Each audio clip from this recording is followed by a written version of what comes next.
नमस्कार, मैं संतोष भगत। आप देख रहे हैं स्वतंत्र सागर न्यूज़। आपका स्वागत है। भारतीय जनता पार्टी के विधायक और वसई विरार के प्रभारी प्रसाद लाड की ओर से आगामी पालिका चुनाव वसई विरार में 115 सीटों पर चुनाव लड़ने की घोषणा की गई। लाड की ओर से यह घोषणा एक पत्रकार परिषद के दौरान की गई है। गौरतलब है कि वसई पूर्व अंतर्गत अग्रवाल नगरी नालासोपारा लिंक रोड स्थित वेंकटेश हॉल में भाजपा की ओर से एक पत्रकार परिषद का आयोजन किया गया। इस दौरान पत्रकारों ने पूछे सभी सवालों का जवाब भी प्रसाद लाड ने दिया। वसई विरार में विधायक हितेंद्र ठाकुर के बहुजन विकास आघाड़ी का दबदबा कायम है। जब भाजपा और शिवसेना का गठबंधन हुआ था तब शिवसेना के पास यह हिस्सा हुआ करता था, इसलिए हम यहाँ पर अधिक ध्यान केंद्रित नहीं किए थे। यही हमारी भूल थी। लेकिन अब हितेंद्र ठाकुर की बहुजन विकास आघाड़ी के विरोध में जनता के लिए पर्याय बनकर भाजपा पालिका के लिए कुल 115 सीटों पर अपने उम्मीदवार चुनाव में उतारेगी और उसे जीतकर अपने दम पर मनपा में सत्ता स्थापित करने की बात भी कही।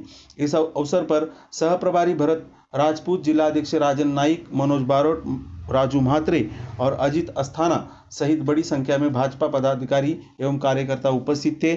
आइए देखते हैं पूरी रिपोर्ट। निवडणुकीच्या निमित्ताने आज जो मी दौरा केला त्या निमित्ताने आज तुम्हा सर्व पत्रकारांशी संवाद साधण्याचा मला जो आज चान्स मिळाला आहे त्या माध्यमातून आज तुमच्यासमोर मी आलो आहे। खरं तर 40 मिनिटं मी उशिरा आलो, त्याबद्दल पहिल्यांदा दिलगिरी व्यक्त करतो, कारण प्रचंड ट्रॅफिक आहे आणि या ट्रॅफिकचं कारण देखील कोण आहे आपल्याला माहिती आहे। त्यामुळे यांच्या राज्यामध्ये, जंगल राज्यामध्ये मुंबईपेक्षा वेगळं काही नाही आणि अशा या ट्रॅफिकमधनं लोक जात येत असतात, लोक सहन करत असतात आणि लोकांचा त्रास हा कायम होत असतो।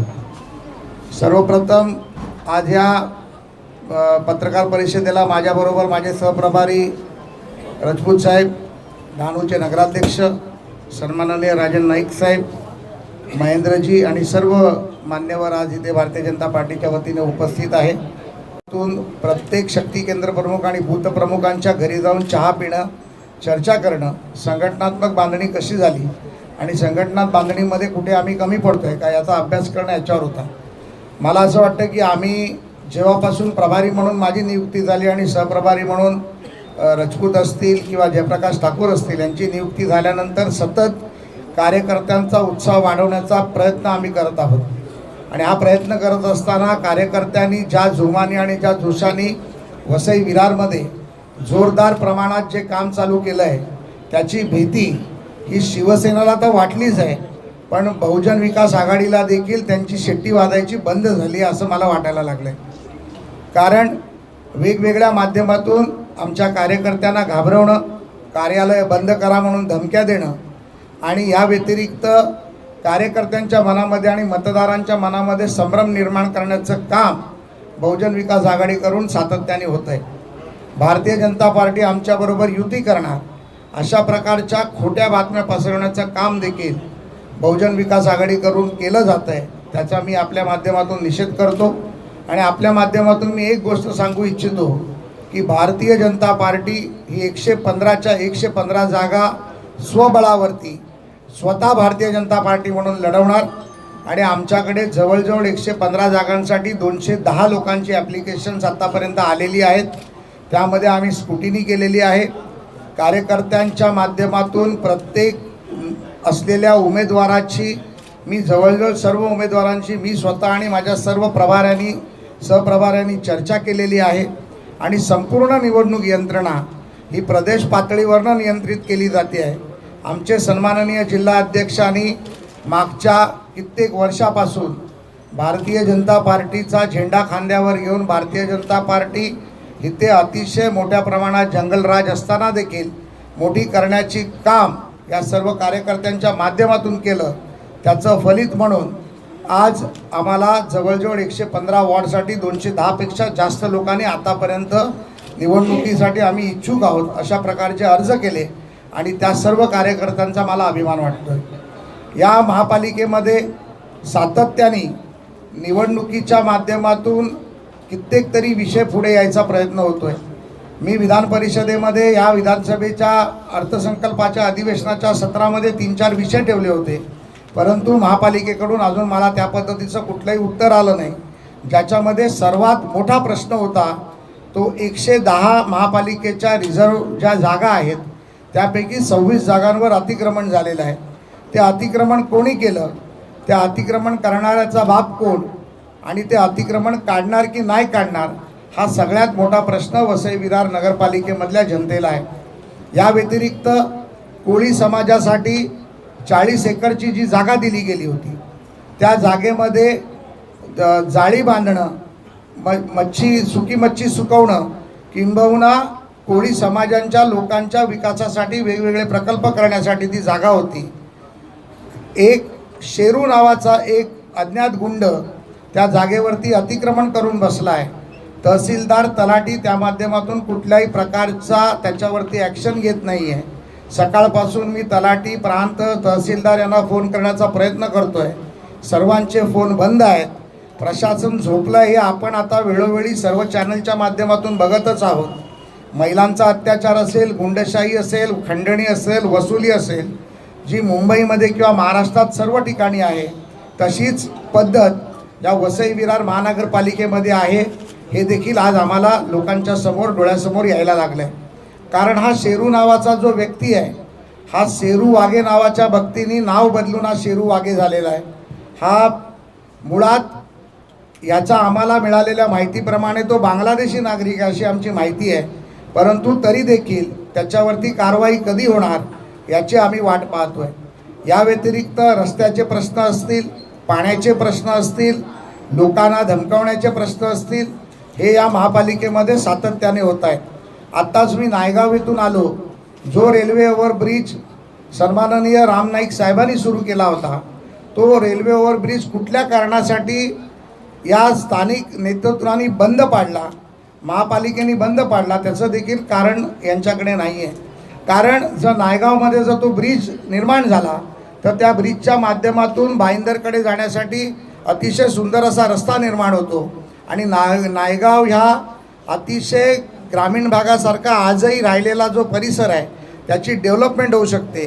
त्यामुळे ज्यांच्या जमिनींचे व्यवहार आहेत अशा लोकांच्या इंटरेस्टसाठी नायगावचा तो ब्रिज केला जात नाही आणि त्यामुळे नायगावसारखा परिसर देखील आज हा संपूर्णपणे विकासापासून दुरावला गेला आहे याची मला खंत आहे. आणि असे अनेक मुद्दे ज्या माध्यमातून आयुक्तांकडे आम्ही येणाऱ्या या 5-6 दिवसात सर्व मुद्दे घेऊन आम्ही जनतेसमोर जाणार आहोत. जनतेसमोर जनतेचे विषय घेऊन आयुक्तांना ते मांडणार आहोत. कलेक्टरांच्या माध्यमातून देखील सर्वात मोठा जो प्रश्न आहे हा जो हायवे, बडोदा हायवे असेल किंवा इथून जाणारा रेल्वेचा जो रस्ता ट्रॅक असेल, या सर्व माध्यमातून ज्या शेतकऱ्यांचे पैसे बोईसर विधानसभेमध्ये किंवा वसई विरारच्या ग्रामीण भागामध्ये जे येतात त्या माध्यमातून जोपर्यंत आमदारांचा फोन जात नाही तोपर्यंत प्रांत किंवा कलेक्टर सर्वसामान्य शेतकऱ्यांचा प्रश्न सोडवत नाही. आज सकाळपासून किमान 12 ते 15 शेतकऱ्यांनी अशा प्रकारची मला अर्ज आणून दिले. ज्या वेळेला सरकार, राज्य सरकार असेल किंवा केंद्र सरकार असेल, हे सर्वसामान्य जनतेला लँड ॲक्विजिशनमध्ये किंमत किंबहुना त्याचा भाव निश्चित करतं आणि जागेचा दाखला हा त्याच्यावरती 7/12वरती जर तुमचं नाव असेल तर अतिशय सोप्या पद्धतीने सर्वसामान्य जनतेचे पैसे दिले जातात. पण काही राजकीय दलालांमुळे सर्वसामान्य गरीब शेतकऱ्याला दाबण्याचं काम या पालघर जिल्ह्यामध्ये होतं आहे. या माध्यमातून जोपर्यंत आमदारांचा फोन जात नाही तोपर्यंत प्रांत किंवा कलेक्टर त्या गोरगरीब शेतकऱ्यांना मदत करत नाही, ही देखील तक्रार आहे. याचा देखील आम्ही निषेध करणार आहोत. याचा देखील जाब आम्ही प्रशासनाला विचारणार आहोत. कारण खंडणी कुठे खायची, खंडणी किती खायची आणि खंडणी कोणाकडनं खायची याचं भान या सरकारला राहिलेलं नाही आहे. त्यामुळे भारतीय जनता पार्टीचं नेतृत्व सातत्याने संघर्ष करून सातत्याने ह्या भ्रष्टाचाराच्या विरोधात असेल, अत्याचाराच्या विरोधात असेल, किंबहुना सर्वसामान्य लोकांच्या विकासाचा प्रश्न असेल तर तो त्याच्यासाठी रस्त्यावर उतरेल, वेळ प्रसंगी आंदोलन करेल. आणि वेळ पडली तर आम्ही या इथे प्रशासनाला काम करायला देणार नाही, हे देखील आपल्या माध्यमातून मी ठणकावून सांगू इच्छितो. विकास आघाड़ी, आप इधर एक तरफ बोल रहे हैं कि वो जंगल राज है, अव्यवस्था है, काम नहीं किया, दूसरी तरफ आपने गठबंधन करके आप चुनाव भी लड़े. मैं आपको एक बात बहुत स्पष्टता से बताना चाहता हूँ, जो कोऑपरेटिव के चुनाव होते हैं, कोऑपरेटिव के चुनाव कोई भी पार्टी के बैनर के नीचे कभी भी चुनाव होते नहीं हैं. उसमें हमेशा कोई ना कोई पैनल चुनाव लड़ता है. जैसे कि मैं मुंबई बैंक का चुनाव लड़ता हूँ, माननीय प्रवीण दरेकर जी हमारे अध्यक्ष हैं. हमारे पैनल में राष्ट्रवादी के भी कुछ लोग हैं, भाजपा के भी लोग हैं, शिवसेना के लोग हैं, हमारे पैनल में कांग्रेस के लोग हैं. मैं आपको बहुत ही स्पष्टता से बताना चाहता हूँ, कोऑपरेटिव सेक्टर में सम्माननीय वसंतदादा पाटिल हो, मेहता साहब हो, इन्होंने बहुत ही स्पष्टता से कहा था कि जब कोऑपरेटिव में जो कोई चुनाव होता है या कोऑपरेटिव की राजनीति होती है, उसमें राजनीतिक जूते बाहर रख के वो राजनीति करनी चाहिए. क्योंकि सहकार ये क्षेत्र ऐसा है जिस क्षेत्र में अगर हम लोग राजकीय पक्ष लेकर गए तो वो सहकार ख़त्म हो जाता है. सहकार में अलग तरीके की राजनीति आ जाती है. क्योंकि सहकार का जो काम होता है वो सहकार का काम लोगों का विश्वास बढ़ाने का, विश्वास लोगों के लिए काम करने की राजनीति होती है. तो मुझे ऐसा लगता है ये जो चुनाव है, ये गठबंधन है, ये कोई गठबंधन बहुजन विकास आघाड़ी से नहीं है. शायद बहुजन विकास आघाड़ी के कुछ लोग और भारतीय जनता पार्टी और अलग तरीके के लोग एकत्रित मिलकर उन्होंने वो पैनल बनाया है और वो कोऑपरेटिव सेक्टर में चलता है. लेकिन क्या लगता नहीं है राजनीति सत्ता के लिए की जाती है, ये लगभग कहा जाता है. राजनीति की शुरुआत होती है, वो यात्रा पहुंच जाती है सत्ता तक. आप चुनाव चाहे जो लड़े, लेकिन प्राप्त वो पैनल की जीत के बाद सत्ता ही तो होगी. कोऑपरेटिव का डायरेक्टर बैठेगा, अगर वो बहुजन का बैठे चाहे वो भाजपा का बैठे, लेकिन ये युति ही कहलाएगी. आप गठबंधन पर आप सभा ये दे रहे हैं कि उसकी राजनीतिक जूते बाहर रखें. जूते राजनीति के बाहर उतार देने से सत्ता की प्राप्ति तो आप लोगों को होगी ही ना. सत्ता के लिए चुनाव होता है. राजनीति में हर कोई आदमी, राजनीति में हर कोई इंसान ये सत्ता प्राप्ति के लिए ही आता है और सत्ता प्राप्ति उसका अंतदेय होना चाहिए. मुझे ऐसे लगता है कि सत्ता प्राप्ति के बिना राजनीति में कोई भी नहीं आता. आप भी पत्रकारिता करते हो तो आपका भी एक मुकाम होगा कि आपको कौन से मुकाम तक पहुंचना है, या शायद आपका टीवी चैनल, जो चैनल के लिए आप काम करते हो वो चैनल सबसे बड़ा हो, उसकी टीआरपी बढ़े, या आप खुद बहुत बड़े पत्रकार बने. जो भावना से आप बात कर रहे हो शायद आप बहुत बड़े पत्रकार भी बन जाओगे, ये मुझे पूरा विश्वास है. लेकिन राजनीति में मुझे ऐसे लगता है कि सहकार क्षेत्र की राजनीति सिर्फ महाराष्ट्र में ही नहीं तो पूरे हिंदुस्तान में जो राजनीति चलती है वो पक्ष विहिरित राजनीति होती है. और वो पक्ष विहिरित राजनीति होने के कारण आज तक सहकार के माध्यम से महाराष्ट्र हो, गुजरात हो, उत्तर प्रदेश हो, बिहार हो, इन सभी, पंजाब हो, इन सभी माध्यमों से सहकार क्षेत्र के माध्यम से जो संस्थाएं बढ़ी, उसमें हम लोग अमूल का नाम ले सकते हैं, हम लोग गोकुल का नाम ले सकते हैं. ऐसे कई संस्थाएं हैं जिसके कारण आज महाराष्ट्र ही नहीं तो सारे देश में सहकार के माध्यम से कई लोगों का उसमें भला हुआ है, कई लोगों को काम मिला है, कई लोगों को कर्जा मिला है. क्योंकि ये सारी जो बैंकें हैं वो किसानों के मदद के लिए है, ये जो बैंकें हैं वो फिशरमैन्स के मदद के लिए है, ये बैंकें हैं वो कोऑपरेटिव हाउसिंग सोसाइटी के मदद के लिए है. मुझे ऐसे लगता है कि ये सारी चीज़ों में राजनीति नहीं लाते हुए, अब इसमें एक सवाल आपने कहा कि यह सारी, मुझे ऐसे लगता है कि आप अगर महापालिका पे पूछेंगे तो बहुत अच्छा होगा. ये युति पे है सवाल. आपने सबसे पहले आपने निषेध इसी बात का किया है कि हम गठबंधन का निषेध करते हैं, ऐसी अफवाह फैलाने वाले वाक्य का. राजू पाटिल जी ने जो कि सार्वजनिक तौर पर ये प्रश्न या उठाया था, इस तरह की बात कही थी गठबंधन होने की संभावना. आप अभी कह रहे हैं कि जनता की और किसानों की मदद करने वाला बैंक, तो ऐसी जगह पर गठबंधन, क्या माने जनता की हित की बात जहां आएगी तो गठबंधन आप कर लेंगे? हम बिल्कुल गठबंधन नहीं करेंगे. मैं फिर से एक बार कहता हूँ, महानगर पालिका में 115 जगह भारतीय जनता पार्टी अकेली ताकत पर लड़ेगी. राजू पाटिल जी ने जो कहा था वो लोगों को गुमराह करने के लिए कहा था. भारतीय जनता पार्टी, हमारे जिलाध्यक्ष ने भी उसका जवाब दिया हुआ है. मैं पूरे होशो हवास के साथ प्रभारी के नाते ये आपको कह देना चाहता हूँ और ये जाहिर करता हूँ कि महानगर पालिका के चुनाव में भारतीय जनता पार्टी किसी के साथ गठबंधन नहीं करेगी. अगर भारतीय जनता पार्टी का आंकड़ा सत्ता बनाने तक नहीं पहुंचा, तो एक सक्षम विरोधी पक्ष का भूमिका भारतीय जनता पार्टी निभाएगी। जैसे हमने मुंबई में सबसे ज़्यादा आंकड़ा होने के बाद भी विरोधी पक्ष की भूमिका निभाई, जैसे हमने महाराष्ट्र के विधानसभा में सबसे ज़्यादा नंबर होने के बाद भी विरोधी पक्ष की भूमिका निभा रहे हैं, वैसे ही पारदर्शिकता से भ्रष्टाचार के खिलाफ हम, अगर हमारा आंकड़ा नहीं आया तो विरोधी पक्ष की भूमिका निभाएंगे। लेकिन मुझे मेरे कार्यकर्ताओं के ऊपर और मेरे नेताओं के ऊपर पूरा विश्वास है।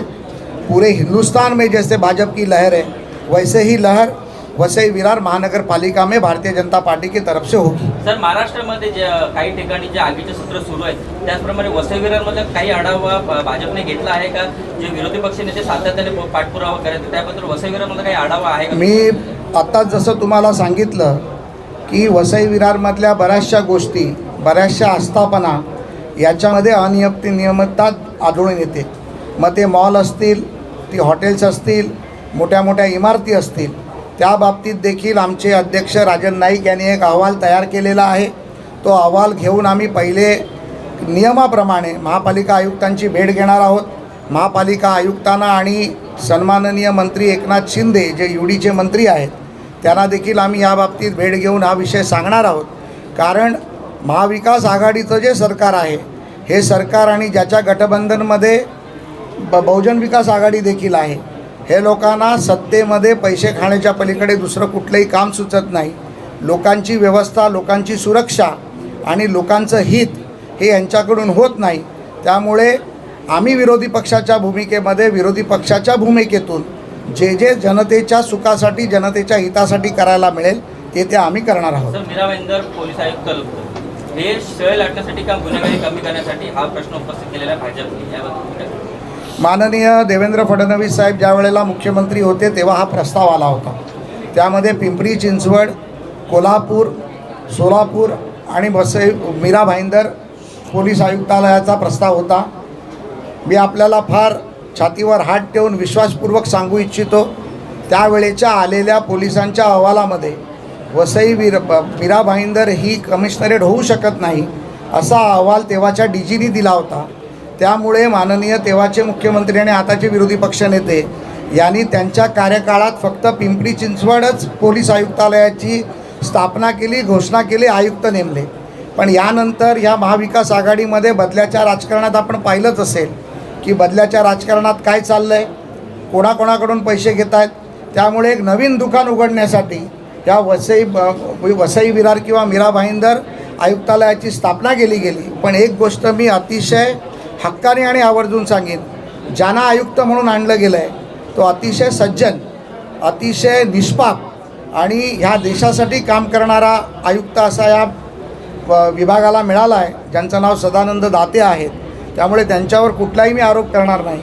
खरं तर सदानंद दाते हे मुंबईचे आयुक्त झाले पाहिजे होते, सदानंद दाते हे पुण्याचे आयुक्त झाले पाहिजे होते। पण त्यांना अशा छोट्या आयुक्तालयामध्ये जिथे बसायला जागा नाही, जिथे पोलिसांची कुमक नाही, जिथे खरोखरच व्यवस्थेची गरज नाही, अशा आयुक्तालयामध्ये आणून बसवण्याचं काम या महाविकास आघाडी सरकारने केलं आहे। त्यामुळे हे एक पाप आहे, हे पाप या महाविकास आघाडी सरकारने केलेलं आहे। सर, आपने बहुत सारे मुद्दे लेके आ रहे हैं, उठा रहे हैं, लेकिन अभी चुनाव कब होंगे ये कुछ बता सकते हैं? अब कोरोना का बहाना है। आप अगर मेरा कोई लोग ब्लॉग पढ़ते होंगे तो मैं बहुत सारे ब्लॉग्स लिख रहा हूँ। उसमें मैंने कल ही एक ब्लॉग लिखा हुआ था कि कोरोनाचं भूत कोणाच्या मानगुटीवर। अगर अधिवेशन आया तो कोरोना आता है, विरोधी पक्ष हमला करता है तो कोरोना आता है, सचिन वाजे मनसुख हिरेन का खून करता है तो कोरोना आता है, एंटेलिया के नीचे बॉम्ब रखते हैं तो कोरोना आता है, लेटर बॉम्ब फूटता है तो कोरोना आता है, चुनाव आता है तो कोरोना आता है। मुझे ऐसे लगता है कि कोरोना सच में चिंता करने जैसी बात है, लेकिन ये सरकार उनकी भूमिका, उनके आने वाले संकटों को देखकर कोरोना को आगे करने का काम करती है। मुझे लगता है ये गलत है। चुनाव जो है वो संविधानिक रूप से संविधान ने दिया हुआ अधिकार है। परम पूज्य डॉक्टर बाबा साहेब आम्बेडकर ने जब संविधान लिखा गया था तो उस संविधान में हमें बहुत स्पष्टता से बताया गया था कि चुनाव कब होने चाहिए और संविधान में चुनाव का महत्व क्या है, लेकिन ये सरकार हर कोई चुनाव आगे करके प्रशासन के माध्यम से महापालिका को कंट्रोल में रखना चाहती है। इसके लिए वो चुनाव आगे आगे करती है। मुझे ऐसे लगता है कि ये चुनाव मई महीने तक होना चाहिए, नहीं तो अगर सरकार फिर कोरोना का बहाना करेगी तो ये चुनाव शायद सितंबर अक्टूबर तक भी आगे जा सकता है। सर, कोरोना का केसेस अभी बढ़ रहा है बहुत ज़्यादा, महाराष्ट्र में काफ़ी तेज़ी से बढ़ रहा है, तो क्या लगता है शिवसेना सरकार को इसमें कुछ ठोस कदम उठाने चाहिए? नहीं, सरकार उठती है और बोलती है कि केंद्र सरकार मदद नहीं करती। केंद्र सरकार ने वैक्सीन दी है, वैक्सीन लगाने के लिए इनके पास सिस्टम नहीं है। वैक्सीन अगर लगाते थे बहुत फास्ट तो शायद ये कोरोना का प्रॉब्लम नहीं आता था। कोविड सेंटर में भ्रष्टाचार किए, कोरोना ख़त्म होने के पहले जो बड़े बड़े कोविड सेंटर थे वो उठा दिए। कल आपने देखा होगा ड्रीम मॉल में जो आग लगी उसके ऊपर इलीगल कोविड सेंटर हॉस्पिटल बनाया गया था। तो ऐसे कई मुद्दे ये सरकार के पास है, सरकार के खिलाफ है, जो हम बात कर सकते हैं, लेकिन लोगों की तबीयत और आरोग्य व्यवस्था और किसी की अगर मौत होती है तो उसके लिए मैं ऐसे समझता हूँ एक कार्यकर्ता के नाते वो चीज़ें के ऊपर हमें भाष्य करना नहीं चाहिए, लेकिन सरकार को ये चीज़ सोचनी पड़ेगी कि ये हम कर रहे हैं या शायद गलत है या बराबर है। मुझे तो कभी कभी डर लगता है कि इन लोगों को रात को नींद कैसे आती है, तो इसलिए सरकार को ये सोचना चाहिए। सर, वसई विरारसाठी तुम्ही काय योजना आणणार आहात? मी मागे देखील सांगितलं होतं, वसई विरारच्या माध्यमातून महानगरपालिका जर आमच्या हातात आली तर निश्चितपणे केंद्राच्या ज्या योजना आहेत ज्याच्यामध्ये 5 से 6 रेल्वे ओव्हर ब्रिज असतील, रिंग रोडचा प्रश्न असेल, उत्तर प्रदेश बिहार या भागामध्ये जाणाऱ्या रेल्वे ज्या आहेत त्या रेल्वे थांबवण्याचं काम वसई स्टेशनला करण्याचं काम, त्याच्यानंतर आताही ते आम्ही करणार आहोत कारण केंद्रामध्ये आमचं सरकार आहे। रेल्वेवर ब्रिजसाठी पण आता आम्ही प्रयत्न केलेला आहे, मी ऑलरेडी पत्र दिलेलं आहे। या वसई विरार महानगरपालिकेमध्ये मुंबईपासून जवळ असलेली महानगरपालिका नवी मुंबईसारखी असताना देखील त्याची परिस्थिती एवढी खराब आहे, तिथे घनकचऱ्याचं व्यवस्थापन नाही आहे, आरोग्य व्यवस्था नाही आहे। याच्यामध्ये मी विधान परिषदेत देखील तो मुद्दा मांडला, पुन्हा आपल्यासमोर मांडतो की महाराष्ट्र शासनाने मेडिकल कॉलेज आणि हॉस्पिटल्स देण्याचा चंग उचलला आहे। सिंधुदुर्गमध्ये गरज नसताना त्यांनी ते हॉस्पिटल दिलं कारण नारायण राणे साहेबांनी तिथे हॉस्पिटल बांधलं, परंतु रत्नागिरीत दिलं नाही। पालघर वसई विरारमध्ये मी मागितलं होतं ते त्यांनी दिलं नाही। पण निश्चितपणे मी तुम्हाला सांगतो, या महानगरपालिकेमध्ये जर आम्हाला चांगल्या पद्धतीने जर आमचं यश संपादित झालं तर एक राज्य सरकारचं किंवा केंद्र सरकारचं एम्स हॉस्पिटल या विभागात आम्ही आणण्याचा मेडिकल कॉलेज सकट प्रयत्न करू। एक गंभीर सवाल है, लगातार आप लोग आंदोलन जिस विषय पर करते हैं, तमाम तरह के विविध विषयों पर आपने आंदोलन किए, आपके नेतृत्व ने आंदोलन किया। सवाल ये है कि पेट्रोल के दाम और गैस जैसी मूलभूत आवश्यकता जो आम आदमी के लिए बहुत जरूरी है, हम लोगों को भी अगर यहाँ तक पहुँचना पड़ा तो पेट्रोल चाहिए, क्या आपको लगता नहीं इस पर बीजेपी को आंदोलन करना चाहिए? मैं आपको इसका जवाब देता हूँ। मैंने शायद इसका जवाब भाई जगताप जी को, जो कांग्रेस के मुंबई के अध्यक्ष हैं, उनको परिषद में दिया हुआ था। पेट्रोल के जो दाम हैं वो कोई केंद्र सरकार या राज्य सरकार डिसाइड करती नहीं है। वो दाम इंटरनेशनल लेवल पे जो बैरल के जो भाव होते हैं उसके ऊपर वो दाम तय किया जाता है। वहाँ के जो दाम है पेट्रोल के, अगर डॉलर्स में बढ़ गए तो पेट्रोल के दाम बढ़ जाते हैं। उसके ऊपर आप मुझे सवाल पूछेंगे, उसके पहले ही मैं आपको जवाब देता हूँ कि जब पेट्रोल 140 रुपये बैरल था तब 70 रुपये में मिलता था। आज पेट्रोल 90 रुपया बैरल है, फिर भी हमको 100 रुपये में क्यों मिल रहा है? तो उसका कारण ये है कि तब डॉलर के भाव 42 रुपीज़ थे और आज डॉलर के भाव 82 रुपीज़ हैं। और दूसरी चीज़ आपको मैं बताना चाहता हूँ, गैस के बारे में जो आप लोग बोलते हो, आप लोगों को सिर्फ विरोध के लिए विरोध करने की आदत बंद करनी पड़ेगी। 2012, 2013, 2014 में गैस सिलेंडर के भाव 1300 रुपया, 1400 रुपया और 1500 रुपया थे। नरेंद्र मोदी प्रधानमंत्री बनने के बाद वो गैस सिलेंडर के भाव 600 रुपये हुए और अब शायद 750 या 800 रुपये है। तो 600 रुपया आज भी माननीय माजी पंतप्रधान मनमोहन सिंह के वक्त जो भाव थे उससे 600 रुपये आज भी कम दाम आज की सरकार ने रखे। आपको चाहिए तो उसका वाइट पेपर में आपके सामने रखने के लिए तैयार हो, आप मुझे वक्त दोगे, मैं आपको ईमेल कर दूंगा। तो पेट्रोल के दाम के बारे में दूसरी चीज़ जो है, जो आप सवाल करेंगे उसके पहले फिर मैं जवाब देता हूं, क्योंकि आप सवाल काफ़ी विरोधी पक्ष से लिख के लेके आए हो ऐसे मुझे लग रहा है। तो नहीं, मेरी बात सुनो एक मिनट। केंद्र सरकार 33 रुपया कर लगाती है पेट्रोल के ऊपर, 33%। तो 100 रुपये के ऊपर 33 रुपया हो गया। उसमें से डिफेंस और फार्मर के लिए 8 रुपया जाता है और 26 रुपया देश की तरक्की के लिए जाता है। लेकिन ये महाराष्ट्र सरकार एक ही सरकार ऐसी है जो 27 रुपया अलग से लगा रही है, जबकि गुजरात 17 रुपया लगा रहा है, चेन्नई तमिलनाडु के जगह पे 16 रुपया है, दिल्ली में 14 रुपया है। तो महाराष्ट्र सरकार 17 रुपया क्यों लगा रही है, ये भी प्रश्न हमने पूछा था, उसका जवाब राज्य सरकार दे नहीं पाई थी। आज भी अगर राज्य सरकार के पास कोई डिफेंस का सिस्टम का कोई खर्चा लेने की ज़रूरत नहीं है, केंद्र सरकार के माध्यमों से किसानों की भी जिम्मेदारी ली जा रही है, केंद्र सरकार के माध्यम से हर योजना की जिम्मेदारी ली जा रही है। तो अगर राज्य सरकार उनका जो टैक्स है वो 27 रुपये से अगर 13 रुपया करे तो पेट्रोल के भाव शायद आपको जो परवड़ने वाला भाव है 87 रुपीज़ उसमें आ जाएगा। सर आपने कहा कि बात बताइएगा, मध्य प्रदेश में कम किया गया है क्या? मध्य प्रदेश में कम है। कितना कम है? 10 रुपया कम है। नहीं कम है सर। देख लीजिए आप। सर आप वही बात कर रहे हैं। सर आप देख लीजिए ना। सर आपने कहा कि डॉलर मजबूत हुआ, सर डॉलर मजबूत है, रुपया कमजोर है, तो रुपया कमजोर क्यों हुआ? तो रुपया कमज़ोर होने के लिए मैं अभी फाइनेंस मिनिस्टर नहीं हूँ मैं बोलने के लिए, और मुझे मैं वो ये जो पत्रकार परिषद है वैसे ही विरार की है। डॉलर मजबूत क्यों हुआ, रुपया कमज़ोर क्यों हुआ, इसकी पत्रकार परिषद ये नहीं। आपसे जब आपके कार्यशैली पर सवाल किया जाएगा वही निष्पक्ष पत्रकारिता ये सवाल लेके नहीं आएगा। नंबर 2, अगर हम सवाल आपके लिए आपके हिसाब से करेंगे तो आप बोल दीजिए हम लोग आपके हिसाब से सवाल करेंगे। नहीं, मैं आपके हिसाब से जवाब दे रहा हूँ।